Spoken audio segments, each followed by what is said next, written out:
Hi, this is Chico Resch. You are listening to the Let's Go Devils podcast on the Primetime Radio Network. Happy Devil Sunday! Welcome to Game Day Live, presented by the Let's Go Devils Podcast Network and the Primetime Radio Studios, along with Crew Brew. My name is Vinnie Parise, and I am here with my good friend Shorts Guy, as we are going to get you ready to go for some New Jersey Devils hockey against the Ottawa Senators. Welcome to all fans watching on Facebook, YouTube, X, wherever it is you get the podcast. It is my pleasure to welcome you to our show today. Shorts Guy, how you doing? I'm doing good. I think I've kind of recovered from that debacle I had to witness yesterday. Aside from the fact that the seats were great and the food was good, yeah, that was about it. And my nieces were there for my, it was my little niece's birthday. So, but man, I'm kind of hoping today is much better than yesterday. How are you doing today? I'm okay. Yesterday was that's the worst game of the season. I mean, 13 shots on the Flyers, who are, the Flyers are okay. We said this on the show yesterday. They're not bad. They're not good. They're okay. The Devils are way better. They're better in every way. Oh, they are.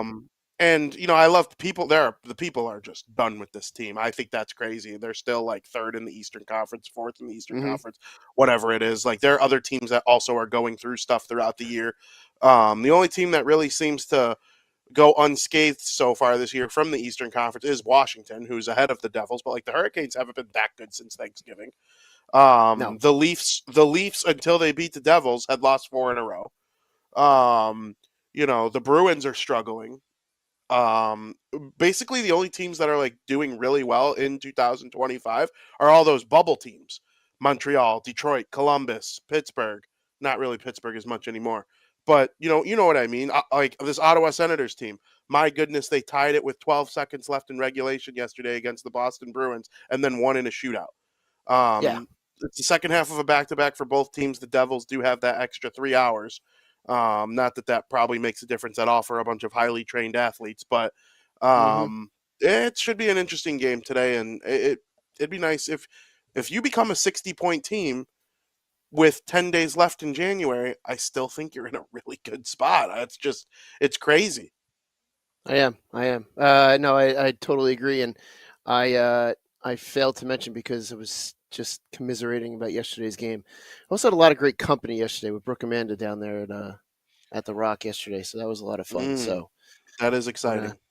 It is very much fun. We had I mean, aside from the game, everything else about yesterday's day was good. And I kind of found it funny too that we got the extra half hour from our back-to-back 12:30 to a 1:00 start. But yeah, I guess the Senators played yesterday at 4:00. They must have played, because I saw their score was on the scoreboard, but it was blank. Yeah. But yeah, it's oh man, they got to do better today. And the Devils, the positive from yesterday, on the ice at least, was that Jake Allen played very well. Yes, Jake Allen played really well. And if it wasn't for some giveaways, the Devils had a very big chance to win with Jake Allen in net. He made the stops he had to make. And notice he's a very positional goalie versus a reactive goalie, like we're going to see today with Jacob Markstrom in net. And it's I don't know. Yesterday kind of left me speechless with I had never seen Scotty on After Dark be so dire when it came to his monologue. Like, they didn't even do a football call. That's how dire they were. And Sam Wu was not happy at all.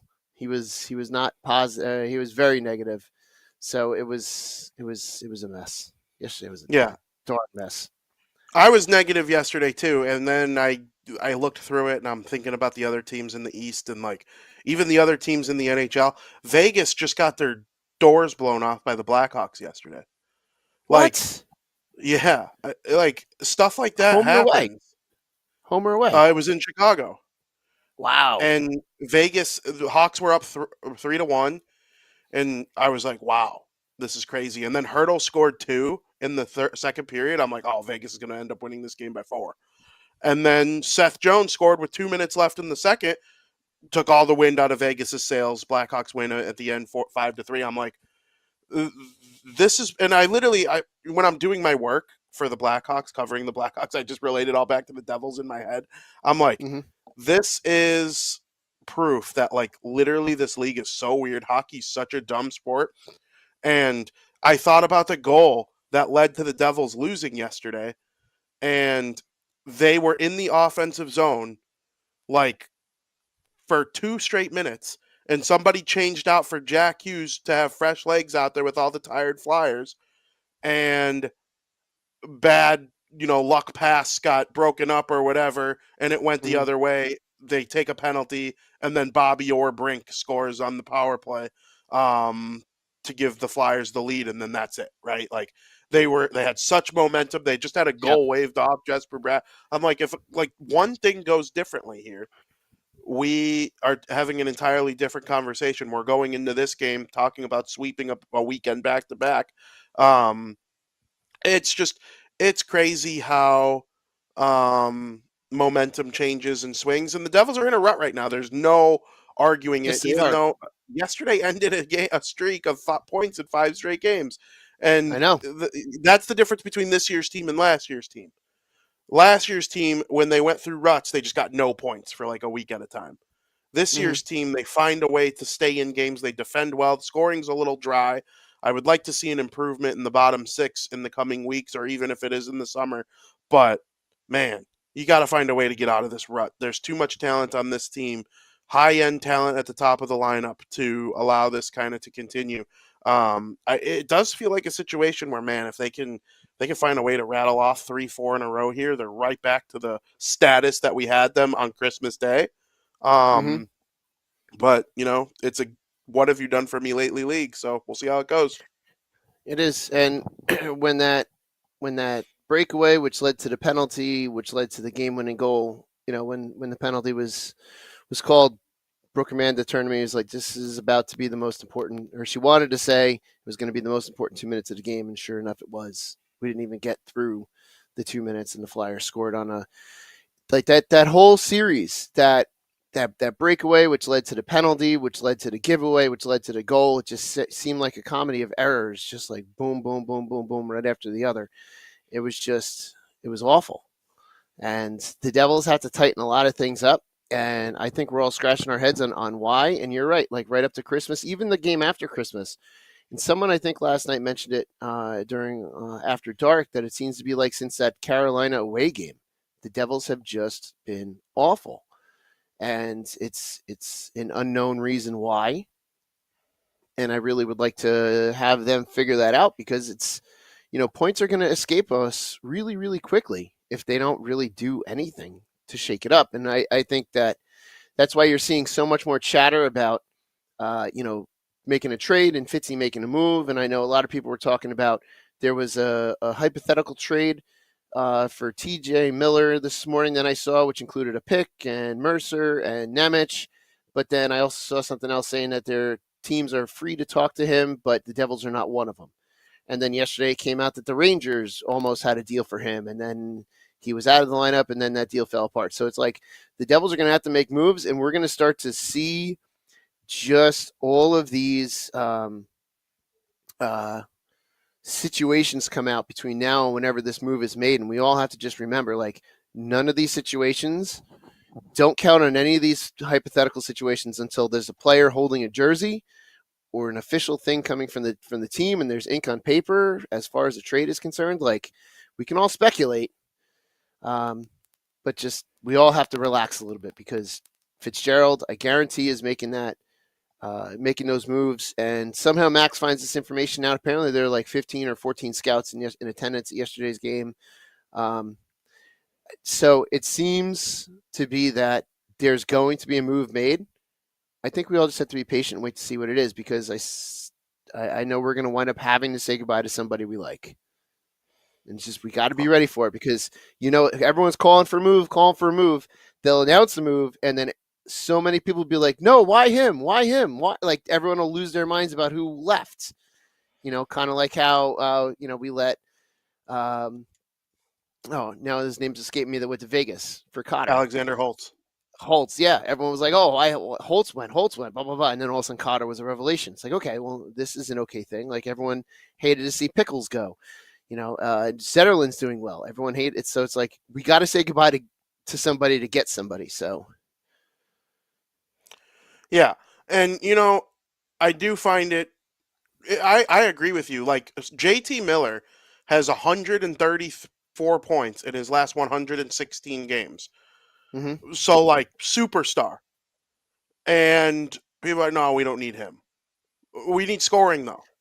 Well, We do. like what? Like, But what do you want? Will his personality fit with this team? I think that's the major question. That's a concern. But how much stuff gets blown out of proportion coming out of Vancouver a lot?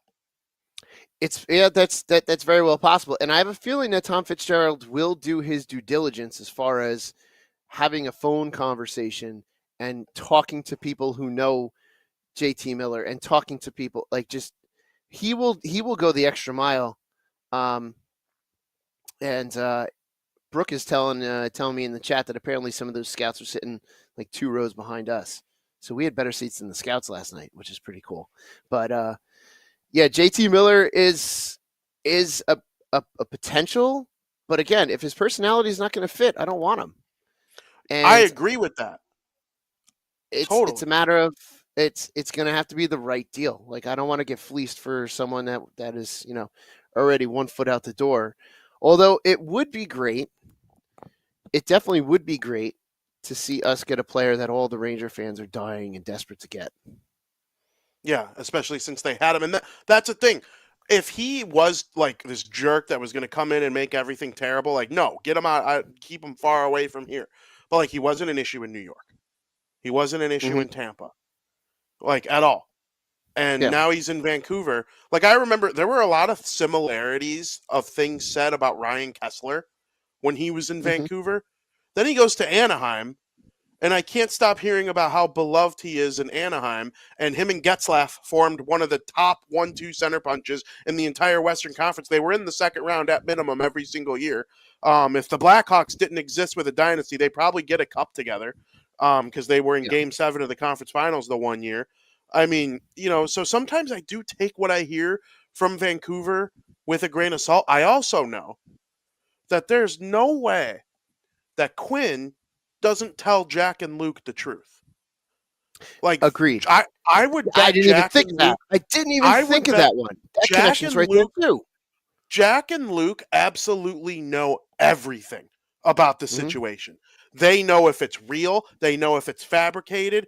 And there's no way Fitzgerald is dumb enough to not use that resource to his advantage in this situation. So if the Devils are in on JT Miller, I will go into it with complete and total trust that the due diligence was done to make sure that it won't be a personality issue at all. Because like I said, from a hockey point of view, 136 points in his last 116 games, that doesn't suck. That's got to be amongst top 10 in the entire NHL. I mean, that is ridiculous offensive production. And all this chatter yesterday, he's going to be scratched. And then a deal with the Rangers fell through last second. And then he goes out and plays against Edmonton, and he has 2 points again. He just, with all that chatter and not knowing if he's going to play, probably a weirdo day for JT Miller yesterday. Oh, I'm sure. He ends up suiting up and having, 2 apples out there on Quinn Hughes goals. It's interesting to me, and I'm intrigued by the idea of trading for a superstar like that. And we're not even at the trade deadline. We're not even at the deadline yet. We're not even near the deadline. The deadline's what do we got? Like a month and a half 6 away. weeks? March 7. March 7. Yeah. That's nuts. I know. It's crazy. But you know what?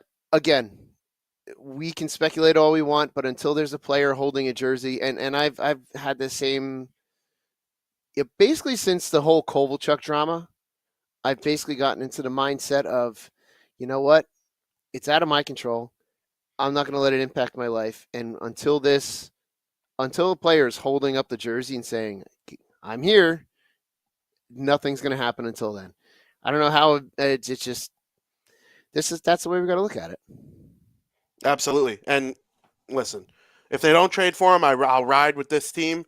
It'll be Hmm. the team. I mean, I do have a feeling they'll make an addition, but like, people are clamoring for Taylor Hall, Kyle Palmieri, some of these guys who are on expired. And I know both of those guys played for the Devils. They just popped in my Yeah. head first. There are other guys of that ilk that will be available from now till the trade deadline in March.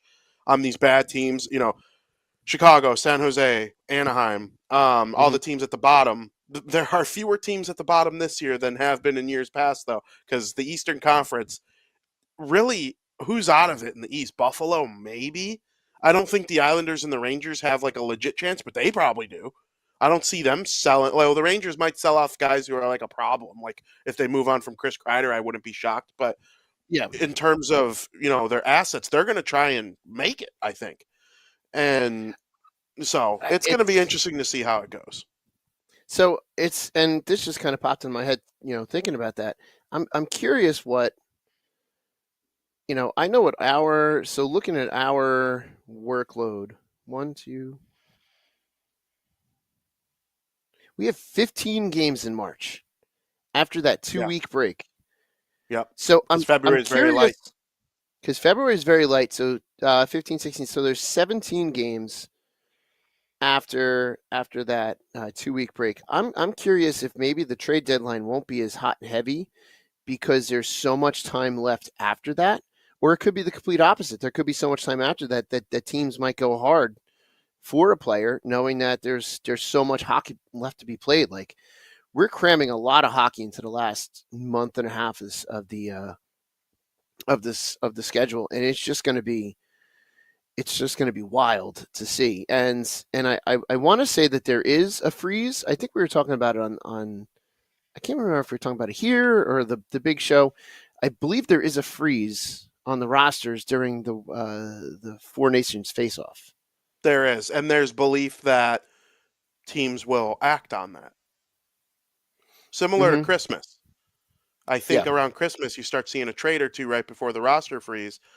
I never really understood the point because it's only like a 3-day freeze. Like, what's the big deal? Yeah. It's not like it's done for 12 or Yeah. 6 months or whatever. Like the real trade deadline, like that's it, you're done. Yep. But the Four Nations face off, that one I get a little more because it's like 4 weeks away. You might take those 2 weeks to like evaluate your situation and whatnot. So that one makes a little more sense, but it'll be interesting to see if a team actually makes a big move right before the Four Nations face off. Like imagine a guy who's on one of those Four Nations face off rosters gets moved in the NHL right before leaving for Boston or Montreal to play in that tournament. I mean, that's crazy. Yeah. No, it'll be interesting to see, the lead up to that. It's having, but again, having this 2 week break, I guess, is going to get us used to. It's going to be is the Olympics next winter? Yep. Are the Olympics next winter? So we'll Yes. have another 2 week break next winter as well. So this will be 2 seasons in a row in which we're going to have a kind of a long winter break, which I believe is also why there's no All-Star game until next year, the year after, something like that. So Yep. we won't, and then that break will be, a typical break. But yeah, it's going to be a wild lead up to that Four Nations face-off. It'll be interesting to see what that does. It'll be interesting to see what teams going into that break look like, and what they look like coming out of that break. I mean, that's still a ways away. We've got quite a bit of stuff left to, a lot of I don't know, I can't even talk today. We've got a lot of hockey between now and then, or a lot afterwards. But we have this game today that we've got to really focus on. And Olmark is out, I believe. I did Yeah. see Yes. something. I did see something pretty cool. Speaking of the Senators, I saw it yesterday, I think, online, and they had Olmark's little kid made a sign for Swayman, saying like something like "I miss you, Uncle Sway." And they brought him into the penalty box. He gave him Swayman gave Olmark's little guy a puck, gave him a hug. I thought it was a cute little thing to see that. That just shows like how much of a great goalie duo that was, and how dumb Boston was to. I know they couldn't keep both, but that was just such a dumb goalie duo to break up. But it was just like a cool thing to see, and I just kind of wanted to throw that out there. Yeah, absolutely. And so the Devils in that way will face Anton Forsberg, who is playing for Ottawa, who is 5-3-2 in their last 10. They're only 11-11-2 on the road, so playing at the Rock, that's an opportunity for Another the 500 team. Devils. Another team with a 500 record like yesterday. Exactly, and that's where the Devils have kind of struggled this year. They're 23-18-4 overall, 50 points. That is a second wild card spot for Ottawa as we stand today. It's going to be interesting. We know the Devils have had their quarrels with Matthew Tkachuk when they play the Florida Panthers, but now you get to see a little bit of Brady, who's very, very similar in the way that they play. I can't remember if it was last year or the year before where they were the only two players in the NHL to have over 80 points and over 100 penalty minutes. So it's an interesting type of player. Yeah, it's very impressive. It's an interesting type of player. Devils are going to have to deal with him today. I know Tim Stützle is one of the best offensive forwards in the entire NHL, and with the defense that they have with Sanderson and Shabbat and playing in front of Forsberg, if the Devils are able to be hard on the forecheck, don't turn the puck over, which seems to be a common thread in the chat today.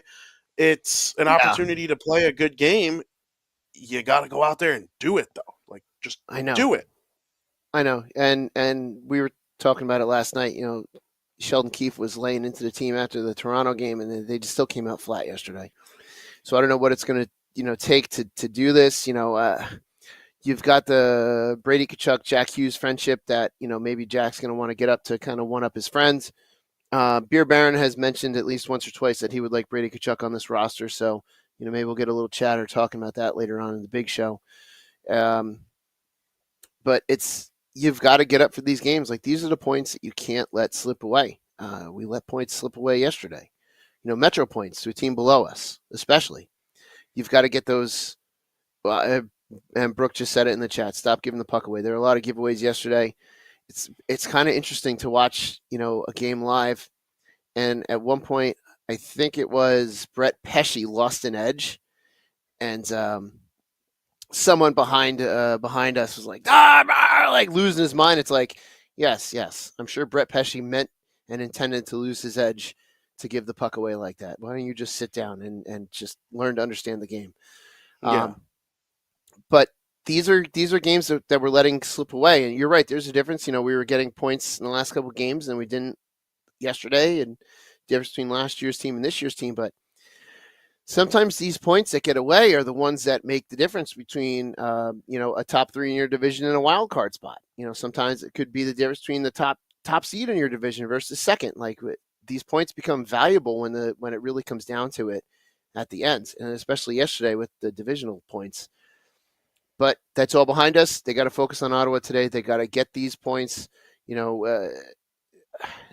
Again, we're going against a goaltender that's not phenomenal. That's serviceable, and the Devils tend to make serviceable goaltenders look pretty good. So we got to get through that. We've got Jacob Markstrom in net today. Jacob Markstrom is, someone who can steal you a game, but you can't have a goalie steal the game if you're not going to put pucks in the other net. I can tell you that from experience. You can only do so much in net. So Jacob Markstrom's got to do his job. And the offense has to do their jobs as well. And if we give up pucks to players like, Brady Tkachuk, we can pay for it. Stützle, he'll make us pay for it. Can't give the puck away, stout defensive play, put pucks in the net, and give Markstrom support. That's the keys to today's games. It's almost like I should be coaching this damn team. Maybe you should be. And speaking of today's game, I would like everybody to go into the YouTube chat right now and leave your predictions for the New Jersey Devils versus Ottawa Senators game today, Sunday, January 19th. And Short Sky, while people are loading in their predictions that I'm starting to keep track of here, I would like to hear what you think is going to happen in today's game. Okay, so this one's a crapshoot because we don't know what Devils team is going to come out right now. But I'm still going to say the Devils are going to come out and win today. And then, get us some 2 points that we need, some, valuable 2 points. Jacob Markstrom with a big game. I'm going to predict 4-0 shutout for the New Jersey Devils. Jacob Markstrom gets us back on track by letting none in, and our offense gets back clicking again. And I'll even say a power play goal today. Boom. I love that. I would love if they won 4-0. My God, that would just be so incredible. Steve Engel says 4-3 Devils. Ted says 3-2 Devils. Selecta says 4-2 Devils. Brooke says Molina says 3-2 Devils. I don't see an actual prediction from Brooke herself. I don't think. I'm also stupid. No, not yet. No. Brooke hasn't thrown one, but she wanted to get Molina's score in at 3-2. So 3-2. Molina's Okay, I'll wait for a I couple. think Molina has gotten one right once or twice this season. So Very good good. on Well, Molina if she hopefully, gets this one right. absolutely. I got the score right yesterday, just the wrong team. I said Yeah. Devils 3-1. It was Flyers 3-1. People hoping for Timo time in the chat. Sam Wu with the most interesting Sam Wu prediction I have ever. I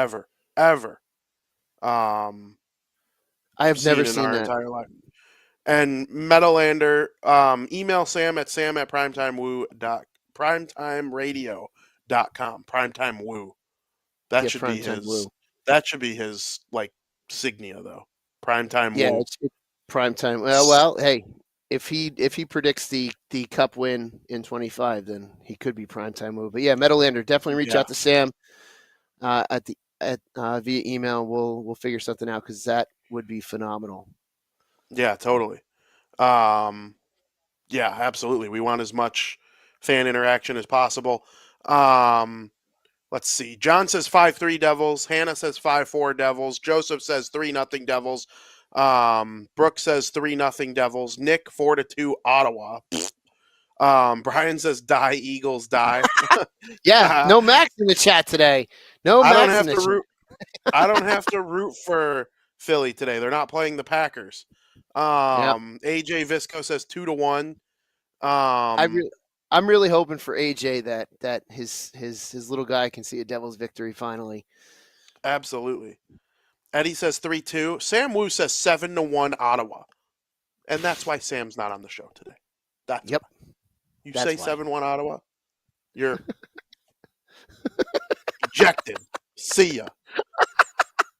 I'm going to go 4-2 New Jersey Devils. Okay. Markstrom, strong game, hopefully. If you give up 2, hopefully the offense outscores. I need a big offensive explosion today. Be mad about what happened yesterday. You should be. I'm mad. And I have nothing invested in it other than like all my mental health. But, I'll tell you what, I hate Ranger fans. I mean, with some exceptions, good friend of the podcast, Billy Dean, most of the time. Another friend of mine, Matt Banky, some other friends that are Ranger fans. My teammate Mike, who chimes in the chat occasionally.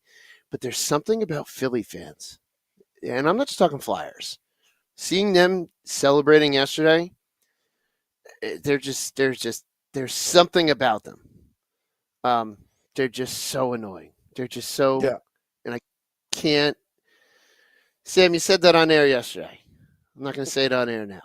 Sam was going off yesterday, Vinny, on Devils After Dark.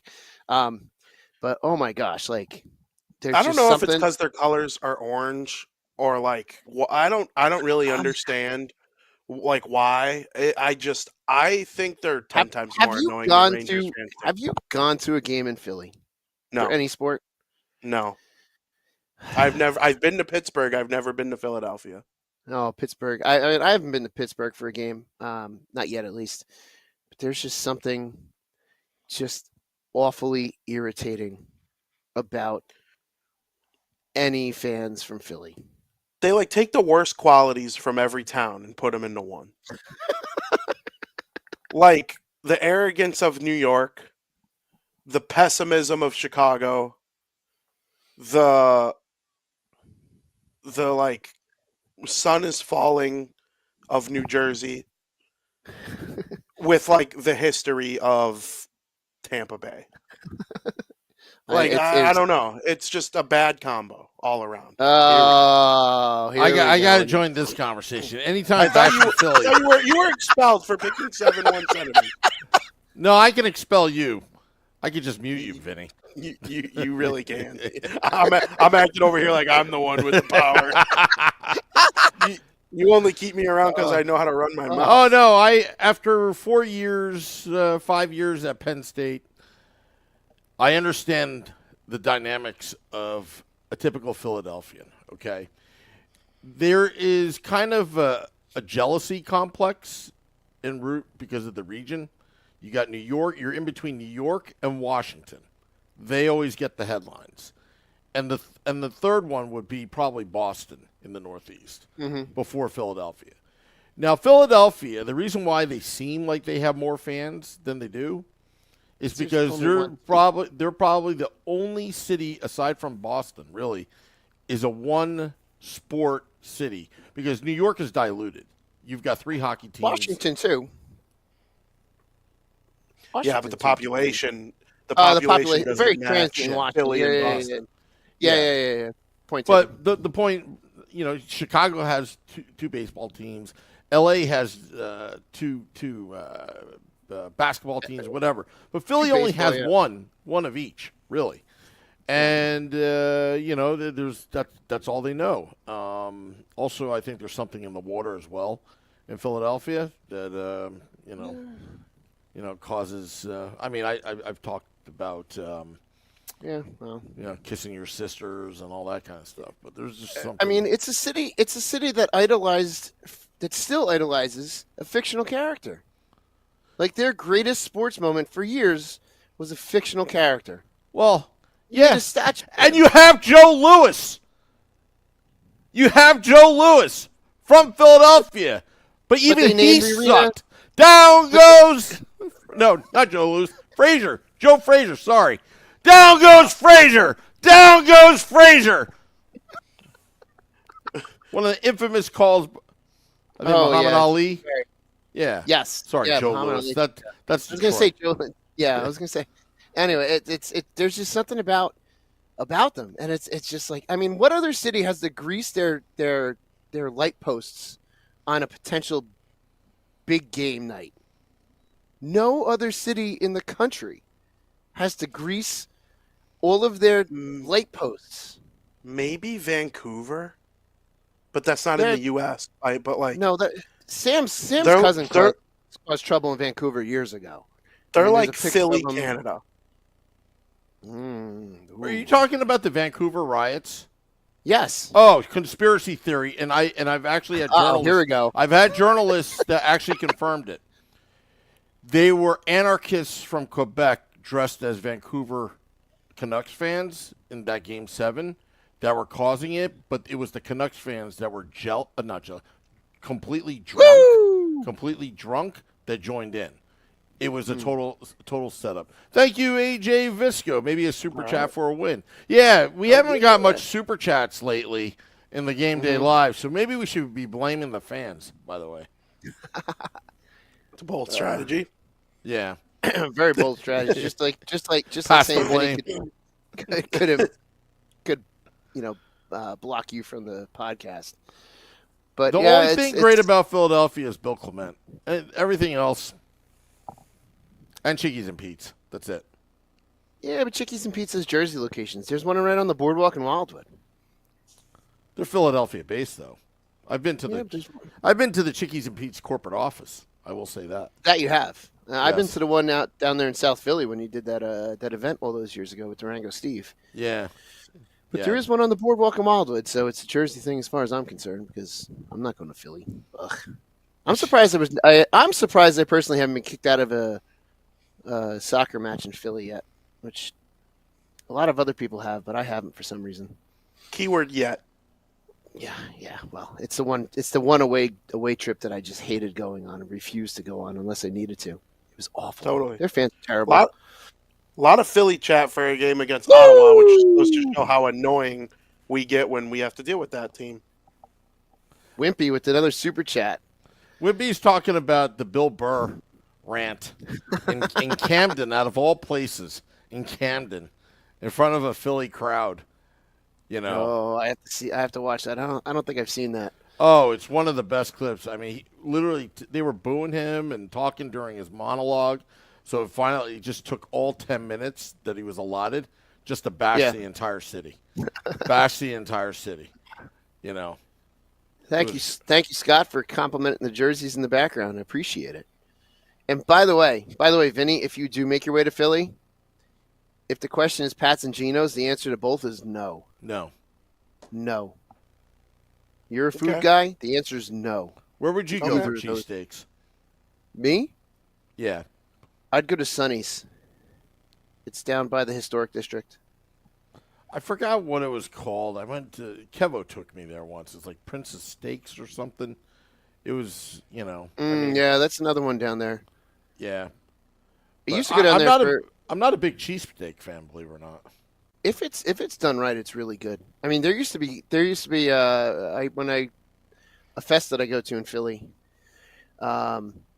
There used to be this right next to the venue. It wasn't even a restaurant, but this guy would just sell cheesesteaks out of the front door of whatever the other building was next to it. And they were $5 a piece, and they were fantastic. Where's Wawa based out of? Is it Philadelphia? Not Philly, but Pennsylvania. I hate Wawa. That's the worst. I love Wawa. Wawa I love Wawa. Wawa is crap. No, Wawa is being down the shore. When you see a Wawa, you're down the shore. When I see a Wawa, I think of Philadelphia Flyers. That's what I think. No, when you see a Wawa, you think $1 off salads. That's your problem.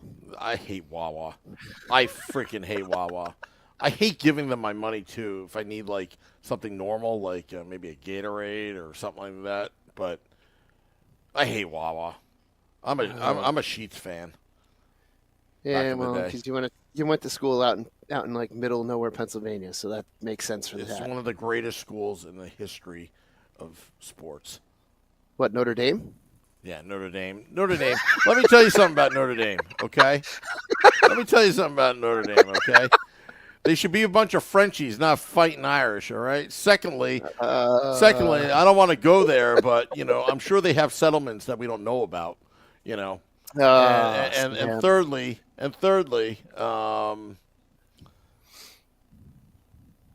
you don't even have a third. whatchamacallit, Rudy is a fraud. Even Joe Montana said the same thing. I mean, Chester, Pennsylvania. I'll take that point. What's that? You don't like Rudy? Yeah, no. He's a piece of crap. He's a scam artist. Just Google it. Rudy scam Yeah. artist. Yeah. No, yeah, I've dug in deep on Rudy. South Bend, Indiana is not that far from here. It's like an hour and a half, less, way less. We had that. So- we had that discussion about Notre Dame a couple weeks ago. Guys, Yep. for those that are listening in, we went off tangent, but this is what it'd be like if we had a WooCast, if we were watching the game together. That's true. Yeah, That's what it'd be true. like. It's coming. Yeah. It's coming. It's coming. So stay We're tuned. practicing. We're practicing right now. Go What to it'd be like. joinourcrew.com. Yeah, I'd be like this. Oh, another Jack Hughes turnover. Surprise, surprise. Oh, Devils down 3-0. Oh, we're going to have a good one on Devils After Dark. Stay tuned. All right, Sam. Play the music. All right. Hold on. Let me get myself off air. We can't thank everybody enough for watching our show today. It has been a Absolutely. blast. I hope this game puts Sam Shorts and myself in a much better mood than yesterday's did. Oh, big And time. everybody in the chat, thank you for chiming in. Thank you for the super chats coming in. We appreciate you guys very much. When the Devils usually win when we get super chats, so we'll hope to keep that going. I hope everybody enjoys the game. I hope everybody enjoys the big football games today. And for Shorts Guy and Sam Wu, my name's Vinnie Parise. As always, Shorts Guy, what do we say? Yeah. You say it this time. Let's go.